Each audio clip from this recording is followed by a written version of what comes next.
V podstate dneska sa prvýkrát stretávame, už dievčatá prvýkrát trénovali, pobeď začína tréning na ostro.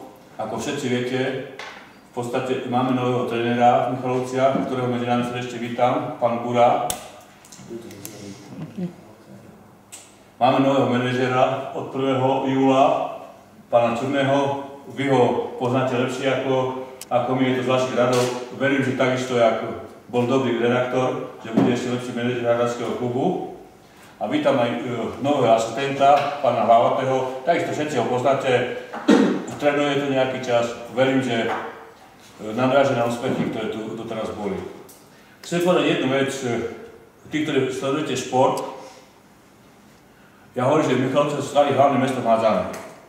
Jednoducho, máme tu Hilku, ženskú, máme tu prvú ligu a máme extraligu mužov. Žiadne iné mesto na Slovensku nemá v takej vysokej súťaži 3 hádzanárske družstva.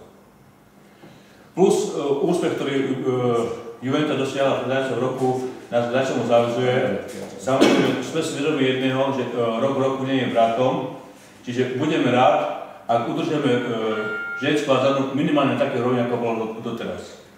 Vieme všetci, že na Slovensku sú dosť vážne problémy s hádzanou. Vieme, že dva silné mužstvá odstúpili, Trenčín a Bánovce.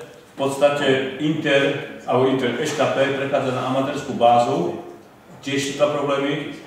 Čiže jediným našim superom, ktorý nás môže udržať v nejakej kondícii, je Hilka, v podstate české mužstva. Verím, že situácia na Slovensku sa nepremietne do pomerov v Juvente a že Juventa si svoju kvalitu udrží.